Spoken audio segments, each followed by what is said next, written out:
вазорати мудофиаи Тоҷикистон аз пурра иҷро шудани нақшаи даъвати баҳории сокинон ба артиш хабар дод.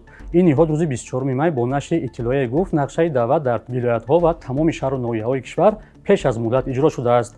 даъвати баҳории ҷавонон ба хидмати ҳарбӣ аз 1 апрел оғоз шуд.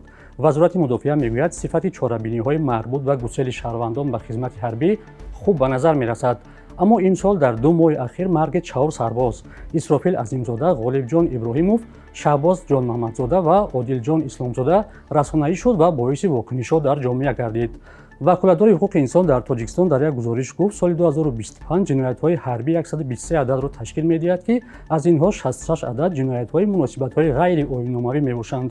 ба иттилои ин ниҳод соли гузашта оид ба нақзи ҳуқуқҳои шаҳрвандон ҳангоми даъват ба хидмати ҳарбӣ 35 муроҷиат сабт шуда нисбати 10 корманди комиссариятҳои ҳарбӣ барои дағалона рафтор кардан ва дар сатҳи зарурӣ иҷро накардани вазифаҳои хидматӣ ҷазои интизомӣ дода шудааст.